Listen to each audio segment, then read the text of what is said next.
Aqueles que me conhecem bem, um pouquinho mais próximo, já ficaram assim: padre, se fosse você na primeira leitura, né, no lugar de Deus, eu na terceira tentativa de Abraão já teria feito um pacote dele e mandado ele para a Argentina, né? Vai, não enche essa cola, né? Mas meu Deus, se tiver 40, 30, 20, 10, né? Desculpe se eu te irrito, né? Igual o Chaves, né? Não se irrite, né? E lá está ele, né? Mas a primeira leitura não é um esgotamento deste assunto, senão Abraão tentando nos dizer qual é o tamanho da bondade de Deus. Se ainda houver um justo entre nós, o Senhor mataria todo mundo? E Deus vai dizer: não, por causa de um, eu ainda dou a possibilidade de que o mundo possa ser melhor. Numa outra passagem, Jesus vai dizer, né? Aliás, os discípulos dele: Jesus, está crescendo junto do trigo, está crescendo o joio. O Senhor quer que a gente arranque o joio, né? Para deixar apenas o trigo crescer? Ele vai dizer: não, deixa que o joio e o trigo cresçam.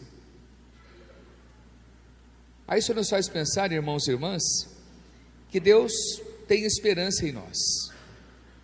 Quem sabe por causa de alguns poucos justos, muitos que vivem a fragilidade dos seus pecados, das suas iniquidades, possam, quem sabe, viver um caminho de conversão. É Deus apostando em nós. Nas missas que eu rezei hoje ainda recordava, Sodoma e Gomorra, dentro da tradição bíblica, eram as cidades apresentadas como a capital do pecado, aonde abandonaram Deus e tudo aquilo que possa ser bom, e foram viver toda espécie de maldade, de pecado, de perversidade, aquilo que vocês possam imaginar. E eu ainda dizia, algumas décadas, 2, 3 décadas, o Brasil está bem pior que Sodoma e Gomorra, né? Se a gente morresse hoje, me manda para Sodoma e Gomorra, lá é um paraíso, perto do Brasil. E se Deus ainda resolveu não acabar com o Brasil, é porque no meio desse Brasilzão grandão, talvez ainda existam alguns justos, procurando lá no interior de Minas Gerais, deve ter uns bonzinhos no meio, lá em Cruzeiro, qualquer coisa, né? Deve ter. Por isso que Deus ainda resolveu não acabar com o Brasil, né? Deus, no meio dessa multidão que forma o Brasil, não, filho, tem 2, 3, ainda tem. Eu ainda não vou acabar com o Brasil, não, né? Está ali, né? Essa é a bondade de Deus. Mas o tema hoje não é, senão essa questão, né, da bondade ou não, mas a oração. Jesus nos convida a compreender qual é a escola da oração que Ele nos propõe. E rezar é isso, é a gente ir estabelecendo um vínculo com Deus, do qual a gente perceba que Deus é muito perto de nós, faz parte da nossa vida, e a gente pode experimentá-lo o tempo todo. Talvez diferente de uma oração programadinha, que a gente recebeu na nossa infância, na nossa catequese, e de repente muitos ficaram apenas nessa oração. A oração é senão isso, a gente abrir um diálogo com Deus, e perceber que Deus nos escuta, a partir daquilo que nós conversamos com Ele, rezamos, agradecemos, pedimos. É natural que às vezes a gente se aproxime mais de Deus, a partir das nossas dificuldades, né? É fácil chegar perto de, oh meu Deus, pelo amor de Deus, aí começam as ladainhas, as novenas, né? E tem novena para tudo, né? Novena para os desesperados, novena para os abandonados, novena para quem não tem o que fazer, novena para quem está precisando disso, daquilo, aquele outro. A gente cria, olha, esse santo aqui é o patrono disso, padroeiro daquilo, daquele, aquele outro, reza para esse que vai dar certo, né? Aí tem os santos populares, né? Vamos rezar para o Santo Expedito, ele é o top hoje, ele resolve todos os problemas. Reza para Santa Rita, ela, todos os problemas difíceis. São Judas, então, os problemas que você não tem condições, ele resolve, né? E aí o pessoal faz novena e vai e vem, e terços então se criaram, textos de todos os tipos, né? O texto dos preguiçosos, para quem não quer rezar 50 Ave Marias porque demora muito, reza um textinho rapidinho, pronto, né? Tem aqueles textos facinho de rezar, Jesus estou acabando, Jesus estou acabando, Jesus estou acabando, Jesus estou acabando, Jesus estou acabando, Jesus estou acabando, acabou, né? 10 bolinhas, acabou, né? E vamos rezando, vamos lá, vamos fazendo a nossa experiência de Deus, né? Mas a oração é senão um convite a gente experimentar a presença de Deus. Imagine chegar perto de Jesus naquele tempo: Jesus, ensina-nos a rezar como você reza. Porque muitas vezes aqueles meninos viram Jesus orando. Jesus se dirigia lá no monte, entrava num silêncio e rezava ao Pai: Pai. Agora, se você se lembra, na tradição judaica, o segundo mandamento da lei de Deus diz o quê? Nós não podemos pronunciar o nome de Deus. Pronunciar.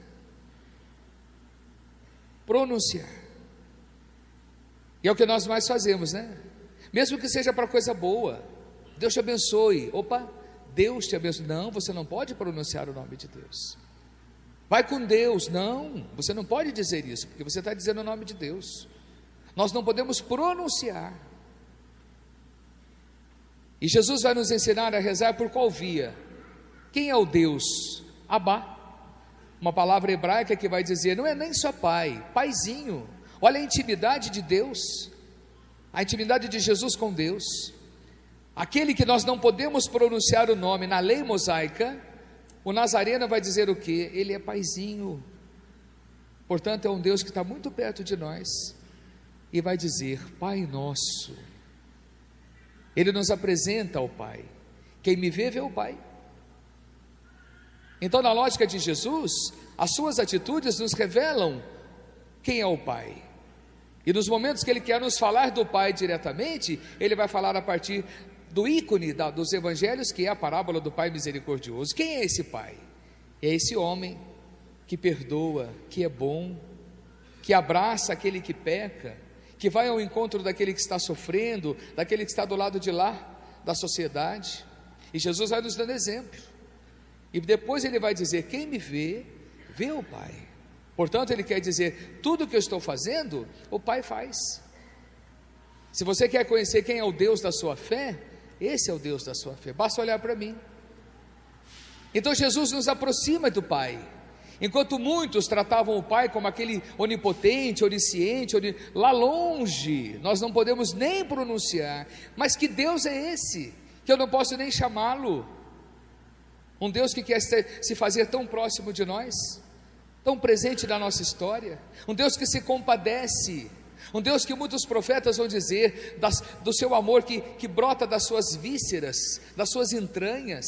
A palavra de Deus não perde tempo em nos ensinar isso. Um Deus que tem um amor de misericórdia por nós. Misericórdia que também passa pela justiça, porque o Pai que ama educa, o Pai que ama propõe e nos mostra quais são os limites que nós precisamos ter para dizer que a vida não é essa libertinagem que muitos acham que precisa ser. Nós temos a liberdade, mas nós temos os limites aonde nós precisamos chegar. Então Jesus ensina essa tão bonita oração, que se a gente parar para pensar, ela traz algumas ideias que são tão interessantes, e que se a gente levasse em conta, nós teríamos um comportamento na nossa vida muito mais santificado. E aí vem, quem sabe, neste dia, uma chamada de atenção deste tema para nós. Quem sabe pedir a Deus: meu Deus, me ajude a compreender o que eu estou rezando. Porque às vezes a gente tem aquela oração que brota de nós sabemos o que estamos rezando, mas aquelas orações que às vezes não são apresentadas, prontas, às vezes a gente vai rezando mais ou menos, né?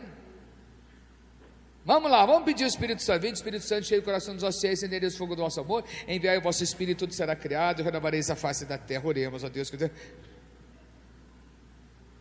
Pai nosso que estás no céu, santificado seja o vosso nome. Você já pegou o bolinho? Santificado seja o vosso nome, e a nossa rede, seja feito o vosso nome. Vai chamar sua filha, né? A gente não sabe o que está fazendo. Por quê? Porque é uma oração que já está, alguém falou. Mas quando eu paro para pensar: meu Deus, o que eu estou rezando nesse momento? Não diz assim: quem canta reza duas vezes? Só que vocês já cantaram até agora na missa, não vamos contar o daqui para frente. Se vocês prestarem atenção no tudo que vocês cantaram, o negócio está feio. Vocês falaram coisas sérias para Deus, e Deus anota tudo. Você prometeu isso, aquilo, aquele outro, eu estou escutando. que a gente leva na brincadeira. Deus não, Deus está ali, ó, só de zóio. Sagrada Família, ele puxa o catálogo, missa das 19, vamos ver os mentirosos que estão na igreja. Ele tem o retrato de todo mundo, a começar pelo padre. Olha, não para judiar da gente, mas para dizer, está vendo como é que vocês não levam a sério o que vocês falam? Porque a oração é isso, é eu trazer para mim e pedir, meu Deus, me ajude a compreender o que eu estou rezando em primeiro lugar, e me faça uma pessoa de oração. É tão bonito quando a gente é orante, quando você não perde muito tempo com outras coisas, em vez de eu ficar prestando atenção em outras coisas, perdendo tempo com tantas verborreias, palavróios inúteis, inférteis. Deixa eu cuidar de mim, vou orar, vou criar algum mantra, alguma ejaculatória, eu vou ficar orando, né? Tão bonito quando a gente diz ali, meu Senhor e meu Deus, né? Faça a sua prece, ore incessantemente, ore.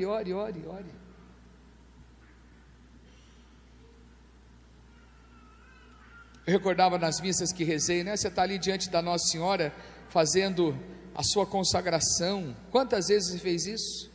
Nossa Senhora, eu consagro a vós os meus olhos, os meus ouvidos, a minha boca, a minha língua. Nossa Senhora deve ficar assim, meu Jesus, ele está consagrando a língua, mas ele só fala mal dos outros. Olha quantos palavrões ele fala por dia. Só na hora do jogo do Palmeiras, quantos que eles falam hoje? Consagra o seu zóio, né? Esse olhar só olha coisa que não presta. Consagra os seus ouvidos para ficar escutando o que não deve. Como é que eu vou consagrar você, meu filho? Já sei. Hoje eu vou lhe dar a consagração. A partir de hoje você vai ser surdo, mudo e cego.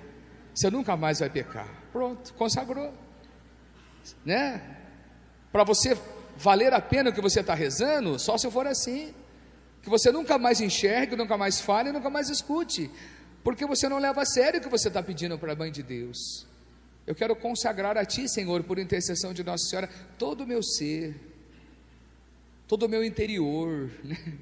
Lá na roda interior, né? Porque Jesus vai dizer, é de dentro de nós que saem as coisas más, não é de fora. Porque se eu sou bom, não é do lado de fora que as coisas ruins vão fazer mal para mim. Coitado dos cristãos que ainda acreditam que o mal está do lado de fora, o mal está do lado de dentro. Eu preciso ser fonte de bondade, fonte do bem. E aí vai o valor da oração, porque quanto mais eu oro, mais eu estou em Deus.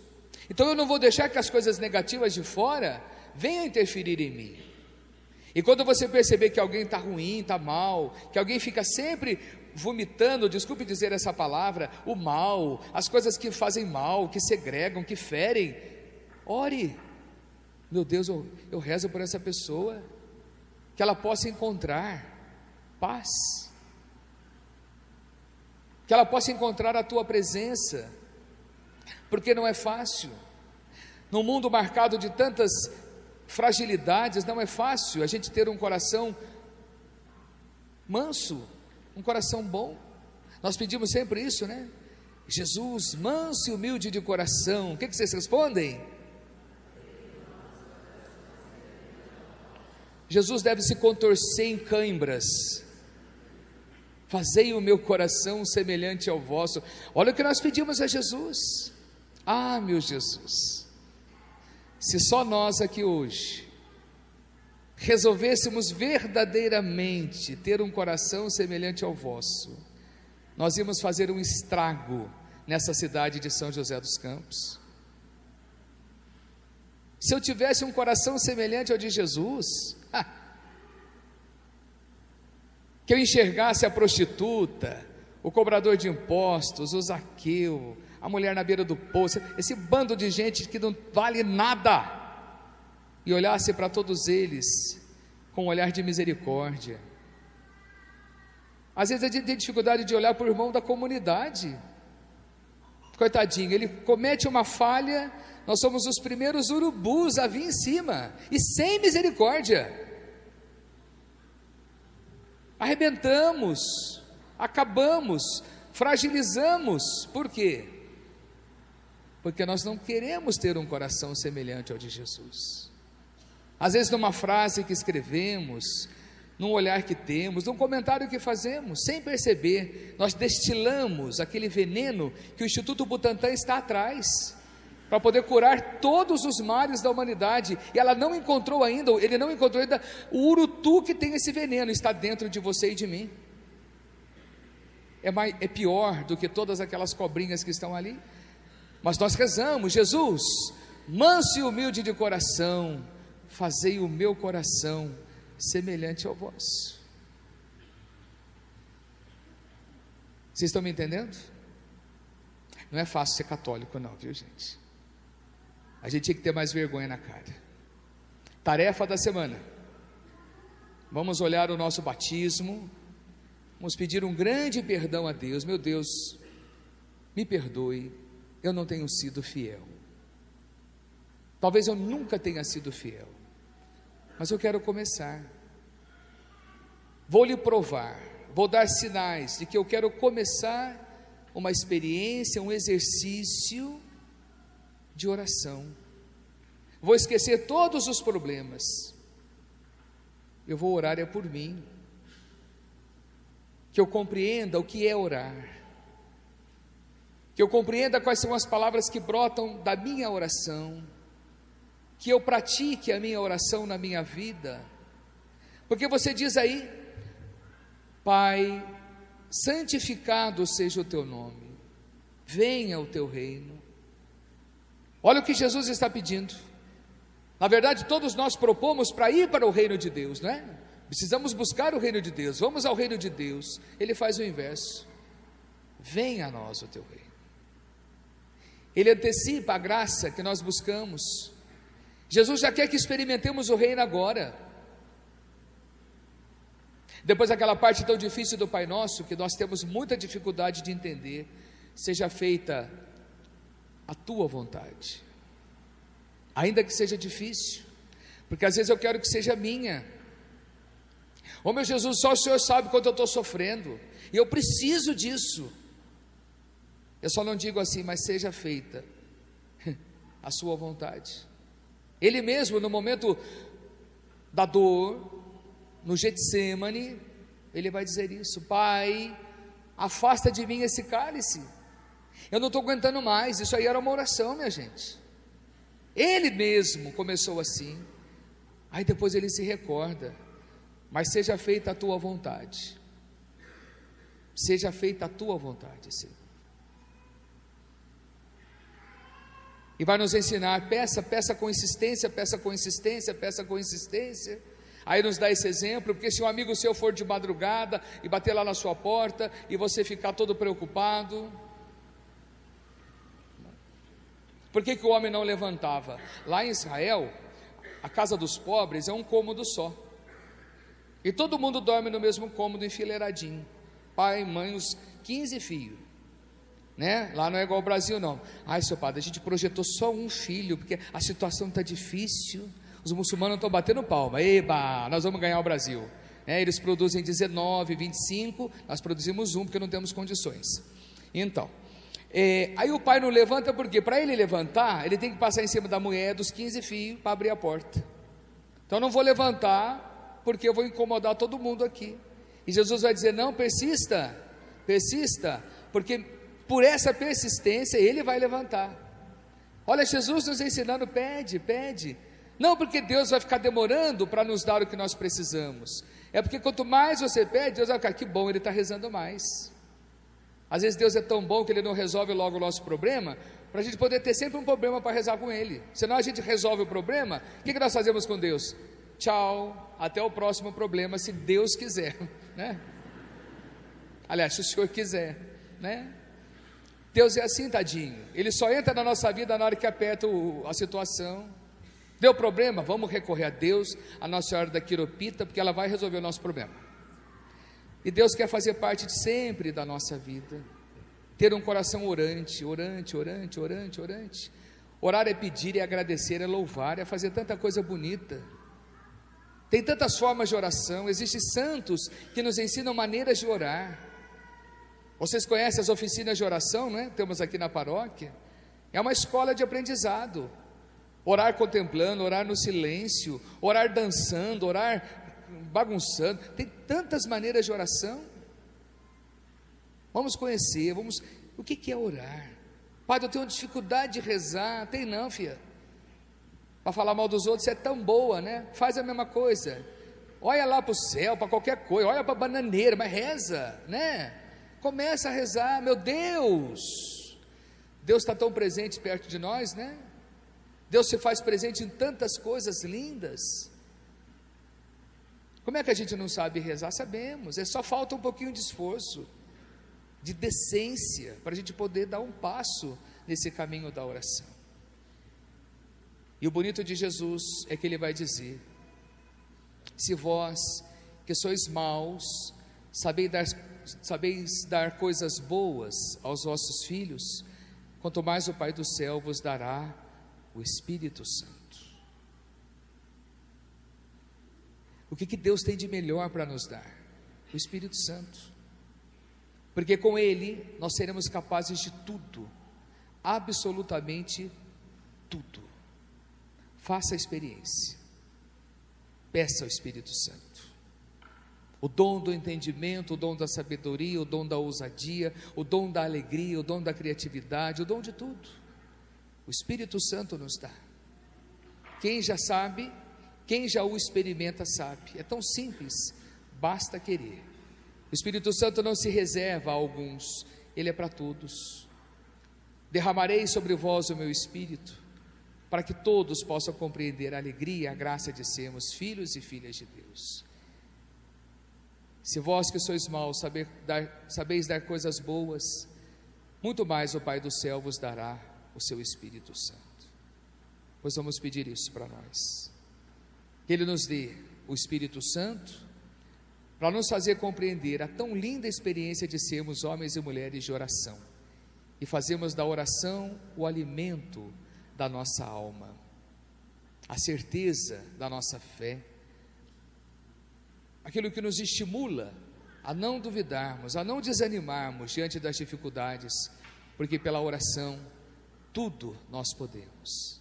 A oração, ela faz violência no coração de Deus, dizia Dom Bosco, porque Deus acolhe aquele que ora, Deus espera, Deus dialoga com aquele que estabelece com Ele esse caminho de diálogo, de oração.